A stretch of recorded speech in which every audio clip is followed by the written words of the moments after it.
Hi everyone, this is Kim Aaliyah and welcome to a very special introductory session for the upcoming course entitled The Homeopathic Management of Cardiovascular Disease with Dr. Farokh Master and Dr. Will Taylor. This is going to be a 6-week course that's going to be starting on Tuesday, June 24th and running through July 29th, 2014. It's going to be starting an hour later than our normal time. Usually we start at 5 p.m. and go to 7 p.m. Pacific time. But because of the very early hours that it will be in India and to help accommodate Dr. Master's participation, we'll be starting an hour later. So these classes will run from 6 p.m. through 8 p.m. Pacific. I did want to mention that the early bird special for this very special course will be ending on Thursday. So if you'd like to participate and like to take advantage of the early bird price, please go ahead and go to the WholeHealthNow website and go to wholehealthnow.com /courses/cardiovascular -diseases. And you can also just simply go to the courses section and go to current courses and you'll find the site as well. So it's really my very great pleasure and honor to introduce two of my very close friends and two of the individuals who I most greatly respect in the entire homeopathic community, Dr. Will Taylor and Dr. Farokh Master. Most of you probably know Dr. Taylor very well. He's done so many courses through WholeHealthNow, and he's one of the most erudite, most brilliant, most accomplished homeopathic practitioners in the entire world, and he's also an amazing educator. We get constant feedback and comments about how his classes have changed every individual, the different individuals who participate in his courses, practice and study homeopathy. He really has an incredible ability to take very complex information and present it in a manner that makes it very, very intelligible. So I'm sure most of you have had the opportunity and chance to study with Dr. Taylor. As I said earlier, he's one of the foremost practitioners and educators that we have in our community today. I'd like to also introduce Dr. Farokh Master, also a very dear friend, one of the warmest, brightest, most intelligent people in the entire homeopathic community. He's the author of multiple books, teaches all over the world, it has just amazing stories to tell. And I just wanted to share one story that I think really gets to the heart of who Dr. Master is.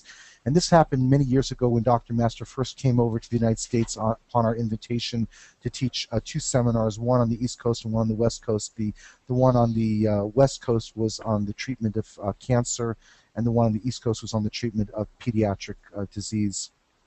And there was a live patient during the first class in California, and Farokh took the case, and after taking the case, there was a break, and I saw Farokh out in the hallway visibly upset, and I went up to him and I said, "Farokh, what's wrong?" And he said, "Well, this patient could have been helped. She had breast cancer. This patient could have been helped, but she was not prescribed for correctly, and as a consequence, now the prognosis is no longer very good." And he was visibly upset and disturbed because he really loves his patients. He cares about them, and everybody who meets him, who works with him, you know, they simply love Farokh because he's such a wonderful human being. And he said, of course, we can't give up. We have to still prescribe. And he ended up giving the remedy Asteria rubens, left-sided breast cancer, strong craving for cheese. I think it had metastasized partially to the bones, and things that were very characteristic of Asteria rubens. And he said, we'll do the best we can. We gave a dose of Asteria rubens, and we flew back out to the East Coast for the pediatric seminar. And when we got there was an email from the woman saying, "I haven't felt this good in 30 years.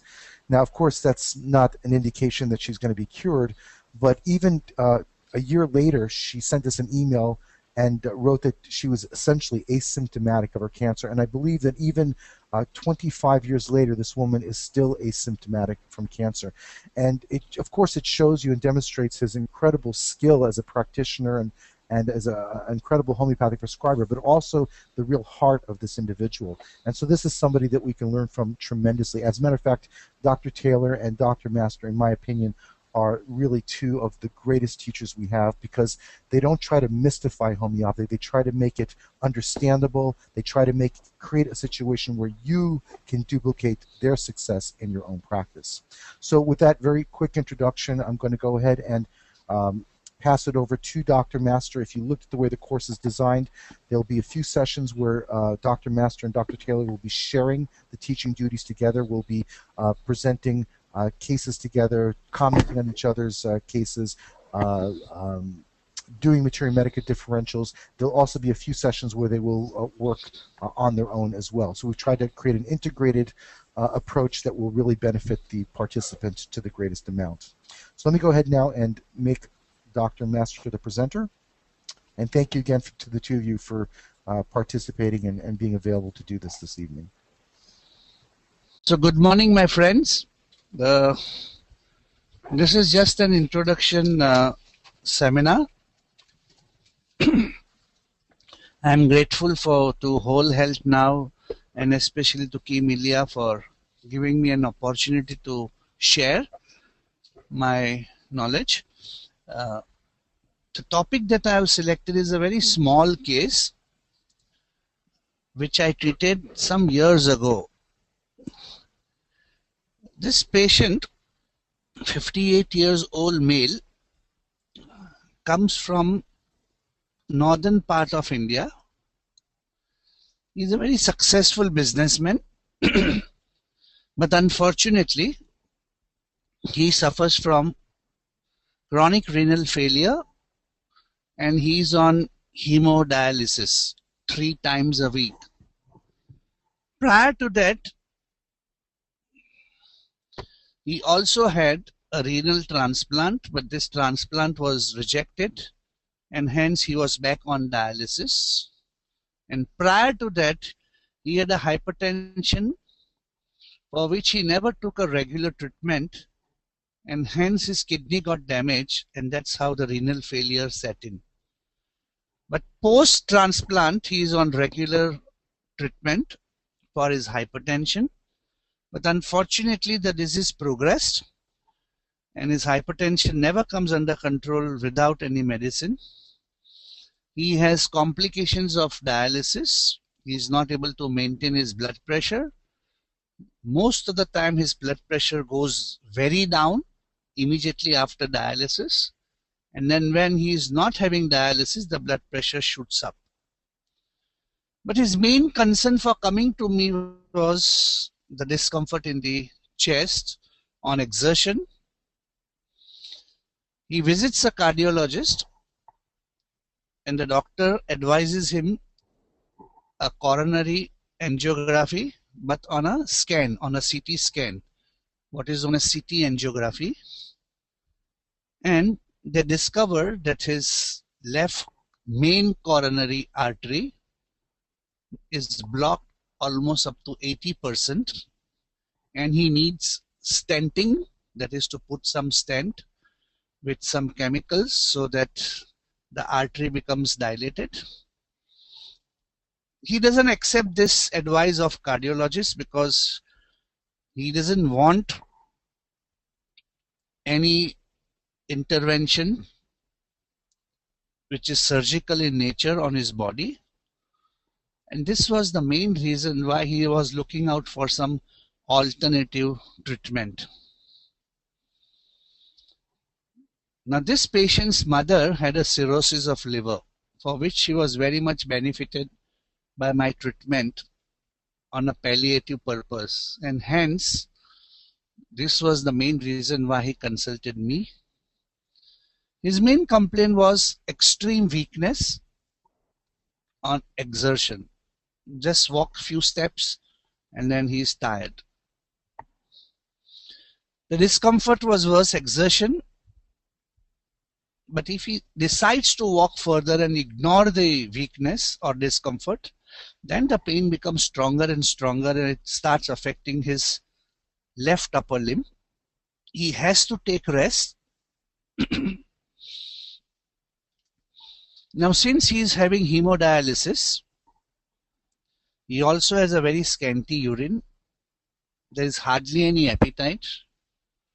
There is constant nausea. He wants to sleep all the time. And then frequently he gets giddy spells. The stools is totally unsatisfactory. His emotional makeup was the whole family has a tradition of manufacturing homeopathic medicines,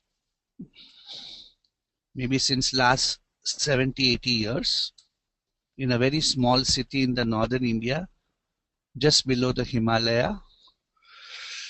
He takes up the business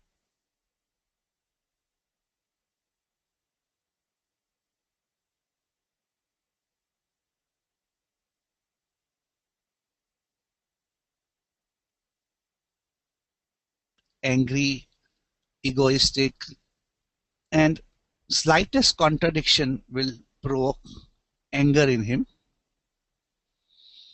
He doesn't like much crowded places. He says, the place from where I come from has got mountains and rivers and valleys, and when I come to Bombay to meet you, I can't face the crowd. I also can't face narrow place because I easily get suffocation when I am in that particular atmosphere. Very ambitious person in the past, but recently he just doesn't want to do anything. He's become quite lazy. He feels that there is no use now with this kind of illnesses to expand my business. It is better to die. It is better to, give up my life rather than to suffer. And these kinds of thoughts invites a lot of depression in him. Even though he was asked not to drink alcohol with his illness, but he craves alcohol and he consumes alcohol. He has no sexual energy, no erection, but only lascivious thoughts. So these were the salient features about this patient who consulted me. And so his main problem was how to avoid inserting stent in his coronary artery and give him symptomatic relief. I did not assure him that I'll give you medicine and all your obstruction in the coronary artery will go away. But I said that I will give you a medicine which will relieve your symptoms, and maybe you can delay the procedure by few months, and then we can also treat your depression, and we can also help you in your renal failure. So these were my areas of concern when I started the homeopathic treatment. He immediately accepted this.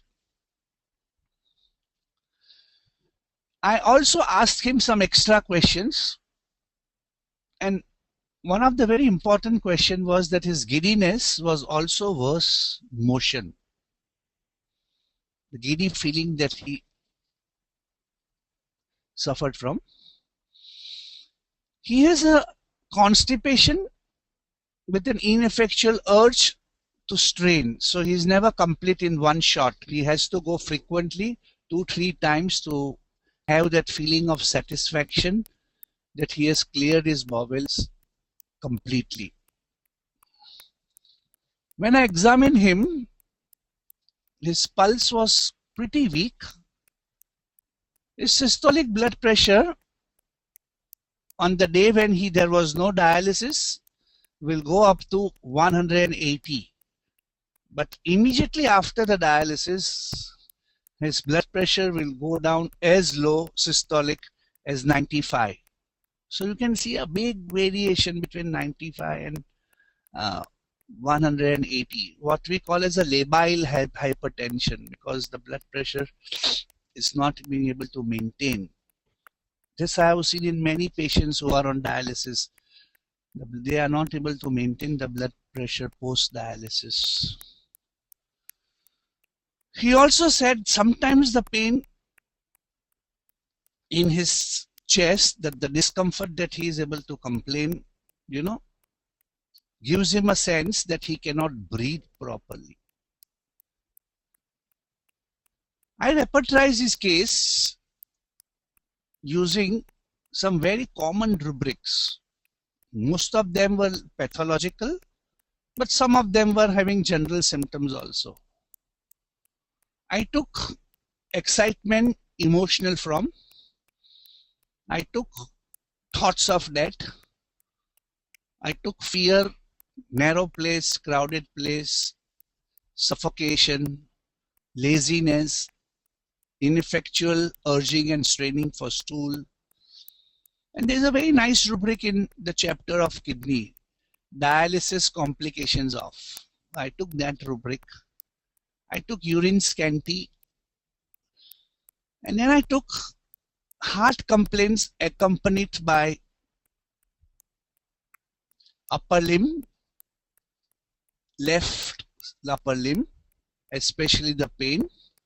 And I also took the rubric chest, complaints of chest extending to upper limb. Now this is a very nice rubric because most of the angina patients, as you will see, will have problems of pain that extends to upper limb, right or left. So if you are not very sure about your right or the left side, it is better to take this rubric, which you will see in the repertory.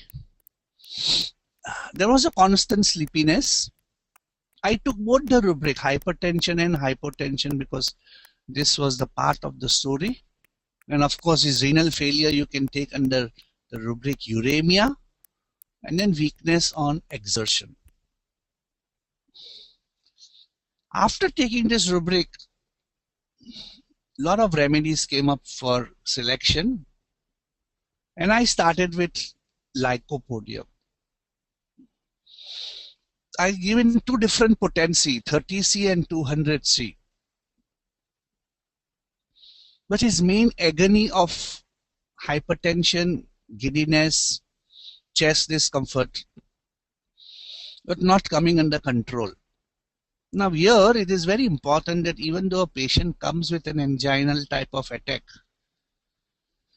if it is not very acute and if it is not very severe, you should be able to find a remedy based on his constitutional symptoms. That's what I believe in. Because simply giving a very local remedy just because he has a symptom of angina may not always be very good idea. And hence I always look for a background picture or a chronic picture which was responsible for development of this angina. And hence lycopodium at that time to me, I thought covers the totality since it gets very good marks in repertorization. Unfortunately, it did not help. Maybe somewhere I have misinterpreted his history. The next selection was Nux vomica with this kind of irritable nature and excited nature and contradiction aggravates. But I tried Nux only in 1 potency, in 200 potency, and I gave it for a month and a half. Lycopodium I almost continued in 2 different potencies for 3 months. So almost 4.5 months, the relief was not coming through. And I thought that I have to look from a very different angle, the whole case. And I thought with this kind of discomfort, which is not very severe, there's a big depression in this patient about thoughts of death and I want to die and I want to close up my business and what's the use of continuing this business. So that depression part, unfortunately, I ignored when I prescribed lycopodium and Nux vomica. So I took that as a very important aspect. And then I took this angina as a very important aspect. Especially that kind of angina which doesn't only restrict to the heart but goes to the upper limb and then the left upper limb. And then I look also for the symptom where the urine was scanty, there was fear of suffocation, and the blood pressure was either hypertension or hypotension.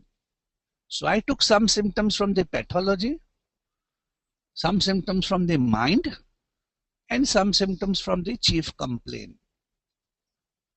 And I focused only on those symptoms rather than focusing on all the symptoms.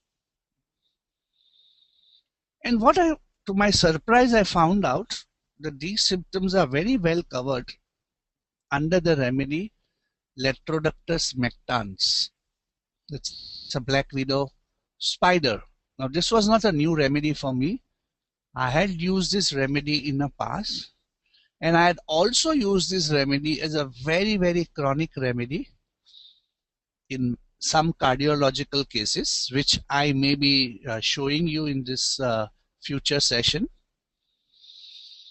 And so I was surprised that why I did not give importance to this thoughts of death, the fear of suffocation, the blood pressure going haywire, and the upper limb extension of the coronary complaints. I start with 30 potency, and I ask him to take 3 times a day. And I said, report to me after 6 weeks. Because he lives in North India, he cannot see me very frequently. So I said, just phone me after 6 weeks and inform me. The response was very, very, very positive. He says, just after 2 to 3 doses of this medicine, whatever you give me, he never knew the name of the medicine. He says, I definitely saw that my discomfort became much less. The first symptom that showed amelioration amongst all my complaints was the discomfort in the chest. And that built up a lot of hope in me that I'm going to get well. So my thought of death and my depression reduced. And he says, this is how, after a few weeks, when I went for my regular dialysis, my blood pressure never dropped down. I said, good, then this remedy acts in all the other spheres, of your life, and you should not worry. And I continued this medicine for about 6 months because no other picture was coming up. Absolutely no other picture was coming up. And hence I was very happy that I could treat this man with this kind of symptom. Subsequently, after 6 months, I asked him that you should go back to a cardiologist and take his opinion. Then let him see about your current heart situation. Now the cardiologist immediately advised him another examination of CT angio. He said, good, symptomatically you may be better, but unless and until I don't see your coronaries visualized, I am not going to tell you whether you are better or not. Now this is a very common trick which many cardiologists will say. If patients are better with homeopathy, they will always want some evidence, some proof. My patient denied. My patient really never wanted any angiography done because he was very convinced that this Leptrodactus is going to pull him through. The only problem was how long we should continue Leptrodactus. So after 6 months, I called him that, look, now most of your complaints are no longer existing. Like your thoughts of death is no longer there. Your fear of suffocation is no longer there. Your hypotension is no longer there. Your weakness on exertion is no longer there. Your constipation is much more better. The only problem now is the scanty urine. That is because of the dialysis. And your original fear of narrow place, your original fear of crowd, those are the symptoms which are there. Your excitable nature, your anger on contradiction is still there because you're still quite an angry person. So these were the few symptoms that were still remaining And I thought that this could be a good breakfast for me to select a remedy for this person. And so I make another totality for this person. I take anger contradiction, I take uremia, I take hypertension, I take urine scanty, I also take dialysis complications from, then I take emotional excitement from, fear of crowd and fear of narrow places. Now what do you think the remedy turns out to be? That's very, very important. The remedy that turns out to be over here in a normal repatriation was aurum metallicum. Aurum covered practically all his symptoms. And so aurum was selected, and aurum was given in 30 potency, 2 times a day. And this was not discontinued for the next 3 months of his life. For the first time, after giving aurum post lectrodictus mactans, the doctor who was giving him hemodialysis told him that your renal functions are getting better. What medicines are you on? And he says, I'm only on homeopathic medicines, nothing else. And he says, for the first time, I will see that your creatinine is dropping down, which always used to remain 11 milligrams per 100 deciliter of blood. And he says, now your creatinine is in the range of 7 and 8. And if you are taking something, I would like to know. Please show me the medicine. And then he shows the prescription of aurum metallicum. I never dispensed him any medicine from my clinic. He used to purchase it from the local homeopathic shop. And the doctor said, oh, you are taking aurum. Aurum is a heavy metal. It destroys your kidney. Stop aurum immediately. And the patient said, but this is helping me. And you can also think that because of his past background of depression, which the patient had, of not going to live and the death process, aurum was a very good selection. The patient doesn't want to stop aurum. He continues aurum. He changes his cardiologist. He changes his dialysis center. He goes to another dialytic center, and now he's taking 2 dialysis in a week instead of 3 after aurum metallicum. So the present scenario is aurum metallicum 30, 2 dialysis in a week, never got his CT angiography done. After lectrodictus mactans, the anginal symptoms totally disappear. Within the coronary, what is the picture? I don't know. The depression went away. His emotional symptoms improved quite a lot. Physical symptoms improved quite a lot. And so I decided that this was a case worth sharing with you all. Now, because Dr. Will Taylor is going to talk more on the remedy lectrodictus mactans, and he's going to do comparative studies also for you, but I will just tell you few 3-4 lines which is very important, which I have learned from Lipes Materia Medica. The most important thing that I have learned is the precordial anxiety, like Veratrum album, Spigelia, Naja, Cactus, Lachesis, and Aconite. In fact, the symptoms of Cactus grandifolus and the symptoms of lectrodictus are very, very similar. So please remember that these 2 remedies can come up very easily for your consideration. Because Cactus, like aurum metallicum, like lectrodictus mactans, has got severe sadness with heart disease, severe depression with heart disease. And the most important aurum group that comes in this is aurum iodite and aurum metallicum. Cactus glandiforus, Leptodactys mactans, Syphilinum. So these are the very important group of remedy if you see angina with this kind of depression and sadness. Cactus people are little close, like Natramure.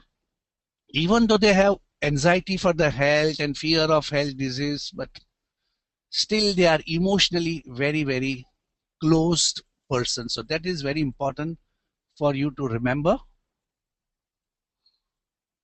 And then, of course, everybody knows about the cactus pain and all those things, which I don't want to explain to you. Both have got a pain which radiates to the left upper limb, but now I will show you the trick. And what is the trick? The trick is that the left arm, which is involved in cactus, will have mild edema. This is what Lippe says. Whereas Leptodactys mactans patient, who also has a pathology in the left arm from the heart, will not have an edema of the hand. So that is one thing which really, really differentiates the remedy. And the second thing is cactus people cannot lie on the left side. Leptodactys, this modality is not very, very characteristic. So please remember the edema of the left hand is very important factor with that I can differentiate cactus and Leptodactys form. Another very important thing which I want to share with you with Leptodactys mactan is the coldness of the skin, which was not there in this patient. But you will see in many other cases of Leptodactys, the skin is cold as marble, like Laurocerasus, camphor, Carbovage, Veratrum album. And then another important thing that you will frequently see in Leptodactys patient is sinking in the abdomen. So sinking in the abdomen, exactly what you see in sepia, exactly what you see in digitalis, that kind of sinking you will see in Leptodactys mactans. I think so. I would like to now give the mic to Dr. Will Taylor, and maybe he is going to share much more larger picture of this remedy and teach you. Thank you so much. Okay. Thank you so much for that case, Farokh. And I hope everybody recognizes what a treat it is to be able to be exposed to Farokh's teaching. I recall Farokh learning more from you while riding on the back of a motorbike down twisted hills in Greece than I've learned from anyone. I won't comment on your driving, but I'm still alive, so. Okay. So first off, this is a case of angina on top of the chronic renal failure. And first off, the term angina used alone really refers to any of a number of disorders in which there's intense localized pain. Usually in contemporary use, we use this to refer to angina pectoris. But if we look, which is of the heart, but if we look in the older literature, we'll find this term used in other ways. And I just want to clarify that because as we dig into our literature, we'll find symptoms such as this. Here's a rubric from the synthesis repertory: throat, pharynx, larynx, and voice, tonsillitis, angina. Okay, joints, synovia, locomotor system, rheumatism, consequence of rheumatism, angina. Okay, or I'm sorry, it's the consequence of the rheumatism, a consequence of the angina. This is referring to an intense sore throat. Okay, and the term, so this is that laryngeal angina that refers to an intense sore throat, or often to a peritonsillar abscess, and many of you recognize that was the demise of this fellow, George Washington. Actually died of the medical interventions for intense bloodletting, etc., for angina involving the throat. Okay, this is a very different physiologic disorder.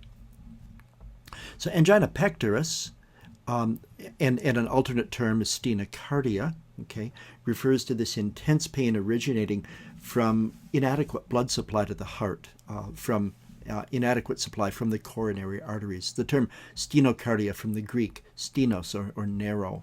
Okay, and the pathology involves these coronary arteries that actually supply the nutrition to the heart. The heart doesn't nourish itself from the blood it's pumping, but rather from blood that leaves the aorta as soon as it leaves the heart and comes through these coronary arteries, lying initially on the surface and then penetrating the depth of the muscle.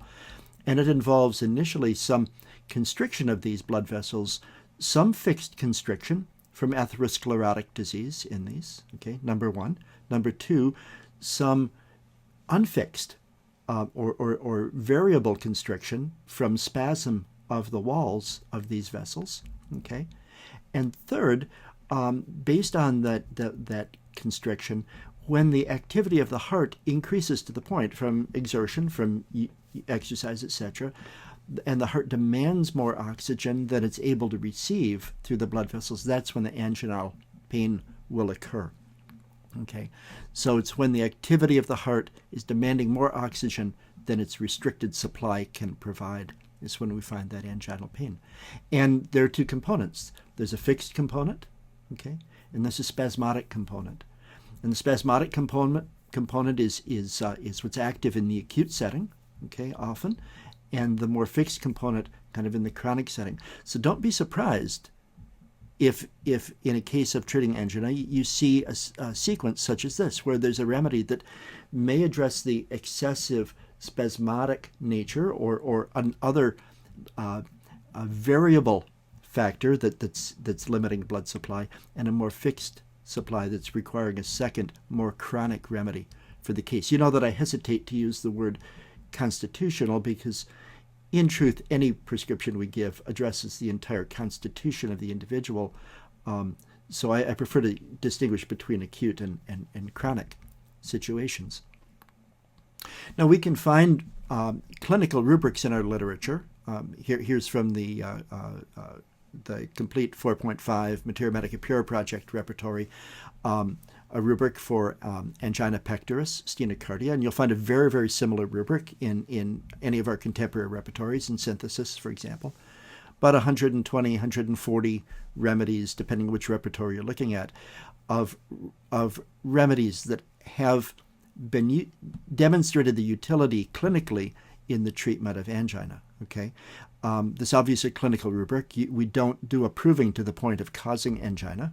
We may see symptoms suggestive, bearing similitude to that. Okay, but these would be clinical additions, and any rubric like this is going to be a little bit incomplete. There's obviously going to be rubrics that have not had the clinical vetting to find themselves in a rubric such as this.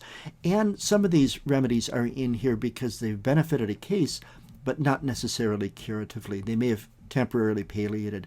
So some of the remedies in here ought to be culled from this if we were to further refine our repertories over time.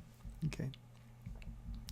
Latrodectus mactans is here in quite markedly. Okay, it's here in bold type, and you know I don't emphasize the value of grade of remedies in a rubric. Okay, because it can be very inconsistent, but there are some exceptions to this, and that's when we see a small or relatively underrepresented remedy strongly marked in a rubric, we probably should pay attention to that. Okay. So the fact that this small, relatively underrepresented remedy that we normally would expect to be in plain type in most rubrics shows up in bold here, okay, is something to take note of. In fact, this is a very important remedy in angina, and you know, those of you who I've told stories of my family and my life with, this is the remedy I carry in my shirt pocket when I'm out canoeing and portaging my 20-foot canoe on my shoulders, 2 miles between one lake and another. And my instructions to my wife, Mary, are that if I have the big one in that moment, she's to roll me over so I see the sky and drop some of this Latrodectus mactans on my tongue. Okay, that's only half of a joke. In addition to looking in our repertories for guidance and seeing what's included in a clinical rubric like this, we can look into our textbooks. Here's a search through about 350 books and journal articles for angina pectoris, okay? And the vertical bar represents how much each of these remedies is mentioned. So Latrodectus mactans is mentioned more than any but one other remedy with respect to angina. Now, there may be some even smaller remedies here, okay, such as lobelia, that maybe are a little bit more important than they appear because they're not mentioned much at all, okay? But I think the interesting thing is here's a smallish remedy, and it's the second most commonly mentioned remedy in this pathological setting. The remedy mentioned most often is tabacum, Nicotiana tabacum, okay, which is a brilliant example of cure by similars. I don't know a better way to line oneself up for angina or a heart attack than to partake of this stuff on a recreational basis over time, right? And yet here it is as one of the most important remedies in acute angina. Nitroglycerin was actually introduced by Constantine Herring. The first medicinal use of nitroglycerin was by Herring. Herring actually supervised a pharmacist in producing this for experimentation in medicinal treatment. He called it glenoinum. The term nitroglycerin was later applied to it. And the allopathic physicians began using this following its use in homeopathy. So it's mentioned here, but you notice it isn't the most commonly mentioned, okay? This is an interesting remedy in use. It's become pretty much a go-to remedy in conventional management, and I would suggest that in that setting, it's actually homeopathic, okay? It's in crude dose, but it's acting homeopathically. Probably there are better remedies in many settings than glenoinum, okay? Arsenicum album is here. I'm just going to run through some that are significant. Aconite, okay, Aconitum napellus. Spigelia, okay. Arnica montana is not just a trauma remedy, very important remedy here in acute angina. And many others, okay. Those that are mentioned often here, as well as some that we might have to look down the list a bit to discern. So, you know, I really advocate the notion of keeping a bunch of these little notebooks and follow up to a case such as the one you've just listened to. Jot down a page, open up a page to and label it angina pectoris. Okay, pop down Latrodectus mactans as a remedy to compare and contrast, and then take a few others and put them here. And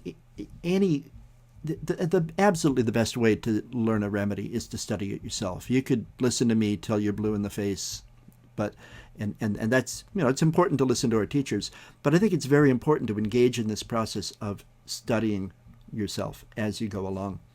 So here I'm writing it down with glenoinum, with tabacum, with arnica, with arsenicum album, with spigelia.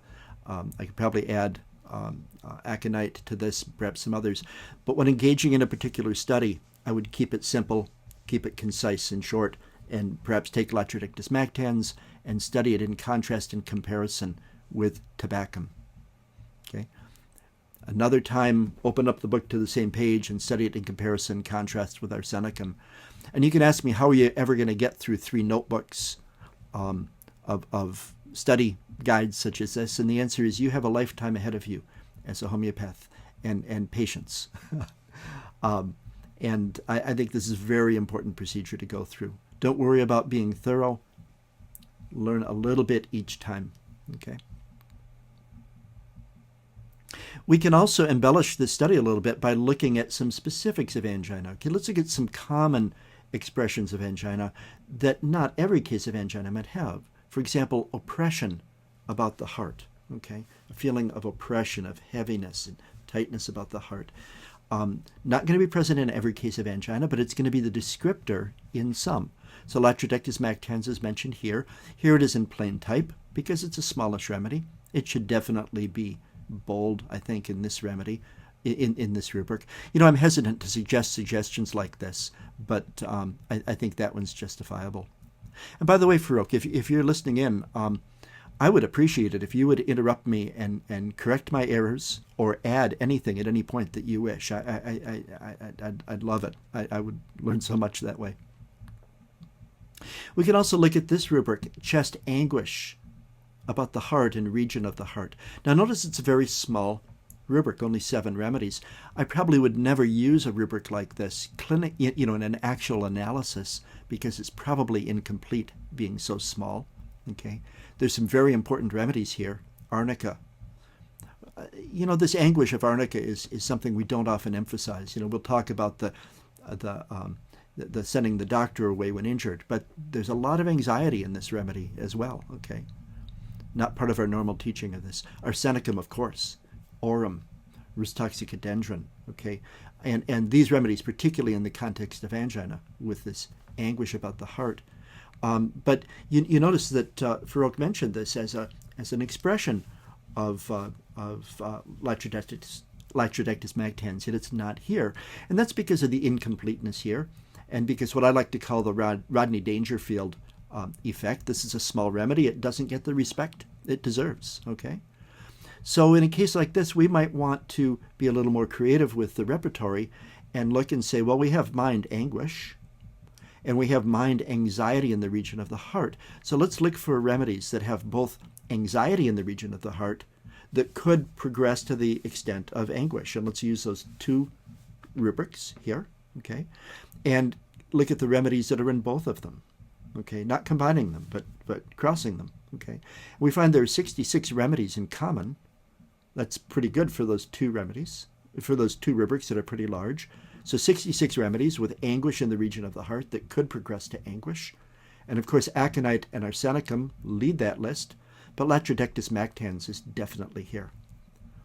This anguish in the region of the heart is a strong characteristic of Latrodectus magtans. And I've seen this in the setting of angina, in the setting of an acute myocardial infarction.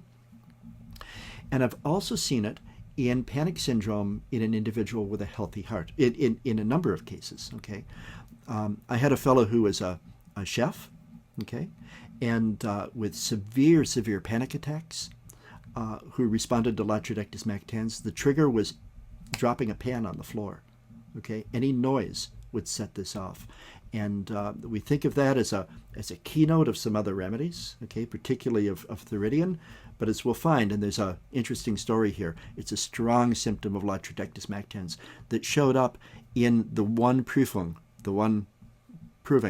of this remedy that we have on record. Most of what we know about this remedy is based on toxicologic observations, okay? Although there has been a proving. We'll talk about that in a moment. So often these cases of acute anxiety felt in the precordium of the area in front of the heart, okay, the precordium of that call for Latrodectus magtans look a great deal like those that call for aconite if the pace is very rapid, or arsenicum if the pace is slower. And I think the pace of Latrodectus magtans falls somewhere between the pace of these 2 remedies, probably closer to that of aconite. Okay, they can have the fixed fear of death, such as Farokh discussed in this case, but they also can have this sudden onset of intense fear that would remind us more of aconite. Okay, so if we look at anguish, okay, at anxiety in the region of the heart, and here I combined 2 rubrics to find a more comprehensive one for precordial anxiety, with death occupying their senses, okay, and here I combined agony before death and sensation of death to get this larger rubric dealing with death, fear of suffocation, okay, in the context of stenocardia, of angina, with oppression of the heart and a sense of constriction or tightness, with sudden sharp pains, okay. The remedies that come up tied for this brief example analysis are Arsenicum album, Aconitum napellus, and Latrodectus magtans, okay. So with this strong anguish, fear of death, precordial anxiety in the setting of acute angina. Another thing we could look at here is the radiation to the upper extremity. And here I was able to find about 25 rubrics that deal with extension upwards or into the left limb, okay? So upwards into the throat. I'm unable to find a rubric for radiation to the jaw, which we'll often see, by the way. But I did find throat, okay? As well as oppressions and pains and tightness extending upward into the left shoulder, into the left arm, down to the fingers, and especially into the axilla, into the armpit, okay? So each of these rubrics is small, baby bear size to small mama bear size, but when we combine them all, so that the meaning of them is chest pain or oppression or tension that extends upward into the shoulder or arm or hand or shoulder or armpit, we get 105 remedies inclusive of all of these. And Latrodectus mactans leads the list here. Okay. So Lippe and Farokh used Lippe. I hope this is because great minds think alike, but it's where I went to read about this remedy as well. Great little materia medica, keynotes and redline symptoms. Okay, and he went over this with you. I love this for a number of reasons. One is Lippe was such an exceptional provider, pithy, to the point, what you need to know. And number two, he gives a lot of comparisons and contrasts with each symptom here. That's just brilliant. Okay. But we could look at another piece, which is the extension into the upper extremity here. And some remedies to compare and contrast here. If I look at all of these rubrics that are about extension from the heart up into the left shoulder, armpit, arm, fingers, Spigelia. I'm going to skip a few remedies here. Okay. Cactus is here. You know, it's interesting. My experience with cactus is I've not seen cactus in angina. And Farokh, I'd love to hear your experience as we progress in this course about that. I've seen cactus in organic heart disease, a myocarditis, for example, where there's this precordial pressure and even extension into the arm, but without restriction of coronary artery supply. And I wonder about the pathogenesis of this remedy, if it's more appropriate in those settings than for angina. But I'd love to hear your experiences with this remedy as we go along. But Spigelia here, looking a great deal like Latrodectus mactans, both of these remedies have a lot of spasm of vascular muscle, okay, of smooth muscle. Spigelia is a loganiacid remedy in that loganiacid family, and as much as we have to be cautious about family relationships, it's very closely related to Nux vomica and to Ignatia botanically, and it has that similar polarity between paralysis and spasm, okay, spasmodic constriction, especially of smooth muscle, okay, of peristaltic muscle, of vascular muscle, okay, and so both these remedies have this pathogenesis that we can understand how spasm of the coronary arteries, okay, one of the factors contributing to their narrowing and the creation of anginal symptoms, is significant here. Another remedy here is Theridion, and that's of significance because this is Theridion. Okay. Now, this is interesting not because these are two, quote, spider remedies, unquote, but for a more profound reason than this. If we read through the other remedies obtained from spiders, we'll find that they don't really have that much in common with these two to enter into a really interesting comparison and contrast. And I think this, despite what a lot of contemporary teachers are trying to teach us. I think this emphasis on families, which is a fascination of mine, sometimes, or very often, goes a little bit too far. But Theridion's interesting because it's Latrodectus curacuavensis. It's not merely another spider. It's another Latrodectus species. Okay, and the significance of this really is, I'm going to cut to the chase here so I don't spend too much time with you tonight, but these are not merely two spiders in the same genus, but they may well, depending on which arachnologist you speak to, they may well be considered the same species. This is the Latrodectus genus is a cosmopolitan group of spiders. They, if you remember Charlotte's Web, if you read that as a kid, this is the kind of spider like Charlotte's babies that throws up a long string of silk and drifts in the air for hundreds and hundreds of miles across oceans. And we can see that as we go around the globe, we find populations of Latrodectus species that look a little different, slightly different color schemes and so on, and they get different names. But if we take 100 Latrodectus mactans and 100 Latrodectus curacuavensis, and we put them all together, you're going to find that in appearance, they're going to overlap so much that there are going to be some members that have been labeled each that we're not going to be able to sort out from each other. Okay. So these differ in where they live. This is a Eastern North American species. Okay. This is a species from the island of Caracas. Okay. Apparently does not live there anymore, but in Herring's day it did. And they're separate breeding populations. They may be separate species, but they're so similar, and their venoms are identical. Okay, the venoms they make are absolutely identical to each other.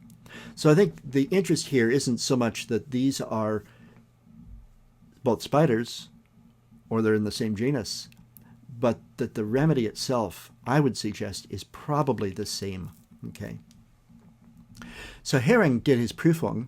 I'm trying to use that word instead of proving. The word proving, of course, is merely an adoption of the term Prüfung into something that looks like English. Okay, it's not to prove anything. It's an experiment, a Prüfung. He did his experiment, his Prüfung on Theridion in 1832 while in Suriname, near Caracas. He'd heard of this spider and people who were cleaning up the leaves from around orange trees, and this spider won't bite you willingly, but if you're about to crush it, you might get bitten. Okay. And he described it quite well in the guiding symptoms. So it's easy to identify today. Now, so he did that experiment, that Prüfung, that proving, at the 30C potency. Okay. Now, later on, when Timothy Field Allen and Richard Hughes decided to collaborate and collect all of the provings currently scattered in journals here and there and mistranslated into English from the Materia Medica Pura of Hahnemann and so on, and they wanted to create a good compilation of all the provings to date, they began collaborating. Allen from New York City, Richard Hughes from England, okay, and they split. They couldn't agree on a number of things, and the major thing they couldn't agree on was potency. Okay, Richard Hughes was a materialist, and he believed that once you passed material presence, things were not interesting anymore. And so he split and published his Cyclopedia of Drug Pathogenesis, which is a wonderful resource. And Timothy Allen published his Encyclopedia of Pure Materia Medica. Okay, and they both wrote about Theridion. Okay, so Allen included Theridion curative, Herring's Theridion, with the information from Herring's Prüfung at the 30C potency, and Richard Hughes wrote, all experiments were made by taking 1 dose of the 30th. It's therefore, in the absence of confirmation, inadmissible here. However, what did seem admissible to him was to have an entry for Theridion and include the symptoms of of a different spider. Okay. So in Hughes, we have the symptoms of the Melmignat, okay, Latrodectus trigesum guttatus, okay. He says M. Caro has studied the effects of the bite of the Melmignat as seen in Corsica, and in Hughes, these are the symptoms. The toxicology of the actual bites of the Melmignat are what suffice for the symptoms of Theridion, because he felt that was more admissible than the proving of Herring's spider at the 30C. So our derivative Materia Medica today, when we pick up a Materia Medica text and read about, it's going to have an admixture of the symptoms of this spider, this Melmignat, and of Theridion. Okay, so is that okay or not okay? I think that's an interesting question. I used to feel a little incensed by that, but I'm kind of resolving to the belief today that really those spiders deserve to be studied as one. Okay, and in our Materia Medica, we have Latrodectus mactans, Herring's Theridion, Latrodectus curacuvensis. We have Latrodectus hasseltii from Australia, and Latrodectus katipo, the only poisonous thing in New Zealand, I believe, and the Melmignat mixed in with Theridion from the Mediterranean regions of Europe. Okay, very little information on the katipo or on hasseltii. Okay. I would suggest, and again, don't take this as gospel truth, but take this as what the meanderings of an elderly Uh, someone described me once as a nomopath. I think it's worthwhile to study these remedies altogether. What we know about Litrodictus mactans is from two sources. One is Samuel Jones in 1889, pulled together reports on the toxicology, carefully recorded reports of black widow spider bites. Okay, and you can find this in this wonderful book, Anschutz's New, Old, and Forgotten Remedies. If you don't have it, it's a must-have. Absolutely get a copy of this. Wonderful reading. It's one of the books I take when I fly, and I can read I don't know how many times I've read that book. Anschutz collected articles from the literature that should not have been lost, and collected them together and put them into this this compilation. Okay, so Samuel Jones' article is included in this, and he called it, the article was Litrodictus mactans, a suggested remedy in angina pectoris, because the toxicology of bites resembled angina so greatly. Okay, in J. Stevenson's 1963 text, Hahnemannian Provings, from 1924 to 1959, we have the results of a proving done in 1913 by the Herring Proving Committee, published in the Pacific Coast Journal of Homeopathy, and that was at the 200C and 500C potency. Now, you know what's interesting is when we look at the effects of crude doses, we see in-your-face pathology. Okay, when we look at the effects of being bitten by a black widow spider, we see this board-like rigidity of the abdomen. We feel this precordial pain as if a heart attack. Okay, we have the icy coldness of the body. It's in your face. It's strong. Okay, when we do have a proving in potency, we get more of the dynamic symptoms of the case, maybe less severe pathologies. Okay, but we get to see beyond this intensity of disease that sometimes can blind us because of the intensity. We can see beyond that to more of the subtleties of the remedy. So the toxicology and the provings in higher potency complement each other in our full understanding of the remedies. And the remedies we understand best, we know with a range, from our experiences with a range of potencies. Interestingly, if we look at Theridion and Litrodictus mactans, we find them both listed in these rubrics: angina pectoris, tenocardia, anxiety in the region of the heart, pain extending to the left shoulder, arm, hand. Okay, and these smaller rubrics of pain in the heart extending to the shoulder and left arm. Okay, or extending into the shoulder, down the left arm, into the arm and fingers. Okay. So I might add another page in my book to complement the page I've already written of remedies to study in comparison and contrast in angina. Okay, Litrodictus mactans and Theridion to study either next to each other, or if you buy my perhaps insanity on this basis, to study them as one remedy. Okay, which I'm rather convinced they are. I'm open to other opinions about this. Okay, and study them in comparison and contrast with tabacum, the remedy mentioned most often with respect to angina, which also, of course, has that icy cold skin and the oppression of the chest. Aconite and arsenicum, which have this strong, strong anguish felt in the precordial area. Okay, and spigelia, which particularly has this very strong sense of contraction and tightness radiating into the upper extremity. Okay. Very nice comparisons and contrasts to be had here. And, in the course itself, we're going to be doing careful examples comparatively. We'll probably go into some of these examples much deeper, but I would really advocate you doing these studies on your own as part of your continued, I think, a necessity in order to become a competent and confident homeopath. We also see renal failure here. Okay.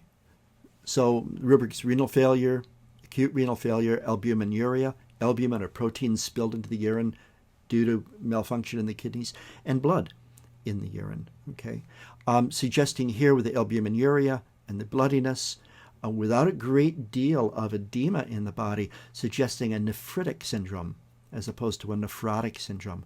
Those of you who are in my anatomy, physiology, pathology course, we're going to go into this week. Okay, in detail. So renal failure here. And this is all toxicologic, by the way, this information. Okay. It's an interesting article I just pulled up from a conventional medical journal looking at the envenomation from this latrodectin toxins that many of these Latrodectus species carry. Okay, that acute renal failure after envenomation, after being bitten by the spider, isn't common, but it occurs, and it usually results from pre-renal failure. Okay, and that makes sense in terms of Farrokh's case as well. Pre-renal failure, meaning the blood supply to the kidney was compromised. Okay, and failure is resulting from this. So those of you in my APMP course will recognize the nephron here, okay, in the renal pyramid, okay. 2 million of these in a kidney, okay, or a million of them in each kidney, 2 million altogether. Here, and the problem here is with this blood supply to the glomerulus, okay, that constriction of this, okay, so the Latrodectus toxin constricts these blood vessels, okay, and prohibits and restricts circulation. And again, this week in Anatomy, Physiology, Pathology, you started it in all those videos you had to watch this week, but next week we're going to pull this together and make sense of this, how this constriction of blood supply, hypertension, high blood pressure can result in this, okay. First off, now you have scanty urine because you're not filtering much. Do you remember? Okay, so not putting much urine out, much filtrate out in the Bowman's capsule. So we end up with scanty urine, okay, as in Farrokh's case, and over time actually damaging the glomerulus and developing a glomerulonephritis. Okay. Urine is interestingly scanty in the daytime, but increased at night. Okay, in Theridion. Okay. We know this, and I think this applies as well to Latrodectus mactans. And here, I think this is likely because daytime is when the sympathetic nervous system, which also constricts these blood vessels down, is active, and nighttime is when it goes to rest. And we see that constriction released a little bit at night, and now some better blood flow while you're sleeping, and increased urination then. But during the daytime, when there's more activity and so on, kidney shuts down. Just once again, Anschutz New, Old, and Forgotten Remedies is where I'm going to send you. Now, we're kind of limited on time tonight, and I've taken a bunch, so I'm sorry. Let's open up for questions and see what have been coming through. So, okay, let's see here. We had some questions for Dr. Master and about his case. Therese was wondering if the patient was able to eventually discontinue dialysis. Not at all. He still takes 2 dialysis. You have to understand that when the kidney is almost 90% damaged, you go for dialysis. So it is beyond the scope of homeopathy to repair such a chronic renal failure. I think so. His failure is there for last more than 5-6 years, and previously had a renal transplant also. So such cases are impossible to cure with homeopathy. Yeah, I think it's really important to recognize the limitations that we have available here, and to say, is it a limit of homeopathy or is it a limit of what the body can actually do? We're opening the doors and facilitating that, but how much healing is the body able to do? And regenerating nephrons is not something that is easy to do.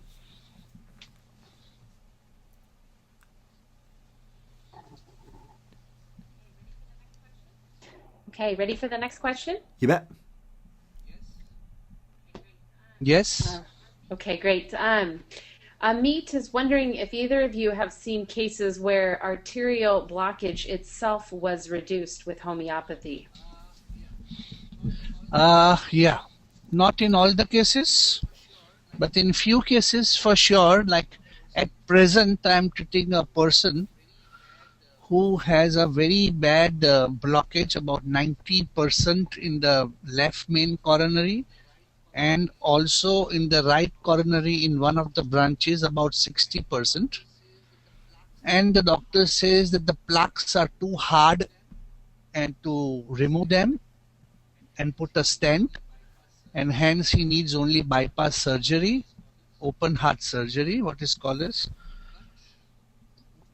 But what happened over here was that he refused that procedure and he came to homeopathy. I took down his case. He had a severe problem with his angina pectoris, and the pain was uncontrollable, so he was on 3 to 4 medications to control that kind of anginal pain. I put him on homeopathic medicine. His constitutional treatment was plumbum metallicum, so he's on plumbum for last 4-5 months. I reduced his painkillers to almost 30 to 40% after introducing homeopathy, because otherwise I can't judge what is helping the patient. Even after reduction of his painkillers, when I say painkillers means coronary dilators, he started feeling much more better, much more active, could do much good work, and then a second coronary angiography was done. And can you imagine, on the right side where there was a blockage of about 40% has almost opened up, and there is only 5% blockage remaining on the right side. The left is still very, very blocked. So this clearly shows in 6 months we could do this. That's amazing. That's amazing. You know the other point here is that nothing happens for one reason in the body, and angina is the result, number one, of fixed narrowing, okay, which is a bit dynamic. In others, it can slowly be modified, okay. That fixed narrowing is arteriosclerotic plaque, and the body's capable of remodeling that slowly over time. So if we set up things, that can happen. But the other piece is there's this issue of spasm, which is an acute phenomenon, okay? So a lot of angina, there's narrowing, but the significant narrowing happens then when spasm is added to that equation. And then there's a third thing, which is cardiac load, how much load is on the heart, that if we reduce how hard the heart is working, then maybe it can manage with a certain amount of constriction without running into trouble. Okay. In fact, a lot of conventional management of probably the actual action of nitroglycerin used conventionally is to actually reduce cardiac load. It probably doesn't do much dilation of the coronary arteries in the individual with coronary artery disease. It probably actually reduces venous preload to the heart and reduces how hard the heart is working, so it can tolerate the degree of constriction it has. Okay, that's the contemporary understanding of it, at least. So there's a lot that we can modify, and it doesn't have to be necessarily a dilation of the artery. Fantastic that it is. We were able to see that in that case, though. All right. Dr. Master, this question's for you. We had a number of participants wondering about the dosing in your case and whether or not, when you were using the 30C daily, if that was dry pellets or... I never use dry pellet, yeah. Okay. Everybody knows now that I use 5-cup method. That is there on my website. You can download this whole proforma about 5-cup method, where I put 1 pill just in the first glass, and then I do 10 times stirring, and then transfer the spoon in 5 different glasses with the water, every time stirring 10 times, and then from the 5th cup I give 1 teaspoonful 2 to 3 times a day. That's my standard dose. So I never use a dry dose. Okay. So, Melissa, I think you need to leave us now. So I'll field a couple more questions here, and we'll wrap up for the night. Do you want to switch back to the slide for the course? Turn the screen to that? Yeah, give me just a second here, and then I'll say goodnight myself. And yeah, Hold on a second. good. Let's see. So, Melissa, I know you have to go, so I wanted to thank you for officiating this and helping make sure this all happened and coordinating us across time zones. Really, really appreciate your assistance here. And guys, this is one of the reasons that these courses run as smoothly as they do. So thank you for your help here. So all classes starting on June 24th, run through July 29th, consecutive weeks. 6 to 8 p.m. U.S. Pacific time. And on the web page, I'll make sure that tomorrow morning is posted a time zone converter so that you can click and see the time in your area. And again, we're holding an early bird special for early registrants through Thursday. And I don't remember the details of the cost, but it's here. If you go to the Whole Health Now site and click through to courses and look at current courses, you pull up the page and it'll give you all the details on pricing and registration. It's instant registration through PayPal, or you can contact Kate, one of our course support people, to sign up for that by phone. So, Farokh, so delightful to be able to work with you. Bye-bye. Thank you, Melissa. Thank you, Will. Thank you, Kim. Thank you. Learned a lot. So I look forward to much more, and I'm hoping to make this a very dynamic offering for you all. Okay, so thank you.